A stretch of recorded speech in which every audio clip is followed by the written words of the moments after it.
Hello.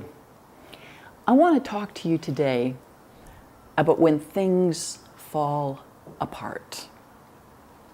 You may be humming through your life and you may be doing your inner work, you might be looking at your belief systems, and then all of a sudden, everything starts to go kaflooey, right?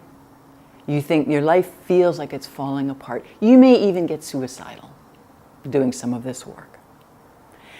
And what that says to me is that you are strong enough now to work with your next level of greatness.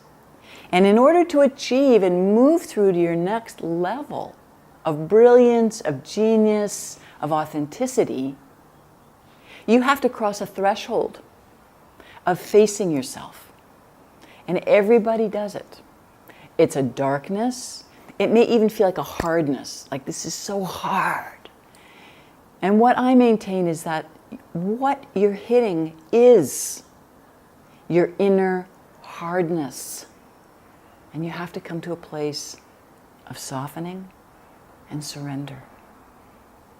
And coming to a place of accepting some of our darkness and some of our miserliness or some of our inadequacy or unworthiness. We have to see that in ourselves and accept it. And it's in that place of acceptance of our humanness and in our pain that we can then move forward. This too shall pass. This moment does not last forever. It often feels like it will. We call it a dark night of the soul. It can last for a week because you're definitely working deeper and deeper in your unconscious. Things are coming up to heal.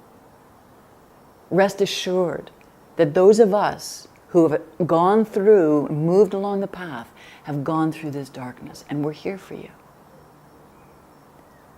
So if you want to know more information or be in touch, book a call. Press learn more, and until then, keep the faith. Keep the faith.